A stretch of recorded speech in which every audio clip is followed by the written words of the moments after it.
అంబటి రాంబాబు గారు ఏం మాటలు మాట్లాడారండి? గౌరవ ముఖ్యమంత్రి గారు తల్లిని అవమానించారు, అవునా కాదా?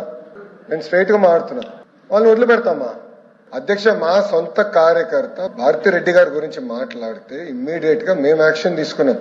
జైలుకి వెళ్ళాడు అధ్యక్ష, రిమాండ్ మేము పంపించాం అధ్యక్ష. అది మాకు ఉన్న చిత్తశుద్ధి. ఒక మహిళ గురించి ఎవరైనా మాడితే మేము ఎమోషనల్ అవుతాం.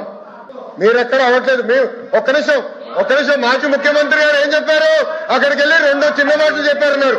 మీకు తెలియకపోతే మీరు బయటకు వెళ్ళొచ్చు. ఆయన ఏమన్నారు? 2 చిన్న మాటలు చెప్పారంట. ఒక తల్లిని అవమానం చేస్తారు, 2 చిన్న మాటలు ఉంటాయి మీకు? చిన్న మాటలు ఉంటాయి మీకు? సొంత తల్లి చెల్లిని గౌరవించడం మీకు అలవాటు లేకపోవచ్చు, మాకుంది. బాధ్యత మా పైన ఉంది.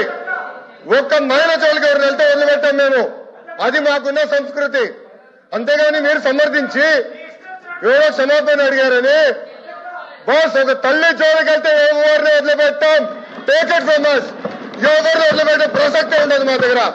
ఎవరు తల్లైనా, జగన్మోహన్ రెడ్డి గారి తల్లైనా కూడా, ఎవరు తల్లైనా, ఎవరు చెల్లైనా, ఎవరు అక్కైనా, ఒక మహిళ జోలికి వెళ్తే ప్రజాప్రభుత్వం ఎవరిని వదిలిపెట్టే ప్రసక్తే ఉండదు. అది మా గౌరవ ముఖ్యమంత్రి గారు చెప్పారు, గౌరవ ఉప ముఖ్యమంత్రి గారు చెప్పారు. మేము ఎవరిని వదిలిపెట్టాం. ముందు మీరు చూస్తారు కదా అది.